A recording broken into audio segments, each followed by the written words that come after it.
సముద్రమంత ప్రేమ ముత్యమంత మనసు ఎలాగ దాగి ఉంటుంది లోపల.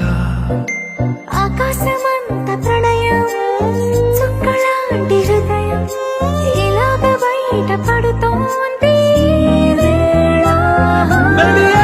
లాంటి ప్రాణం నడి మేఘానితో ప్రయాణం. ఇక నా నుంచి నిన్ను నీ నుంచి నన్ను తెంచలేదు లోకం. జల జల జలపాతం నువ్వు సెల సెల సెల ఏరుని నేను సెల సెల నువ్వు తాకితే నన్ను పొంగే వరదైపోతాను.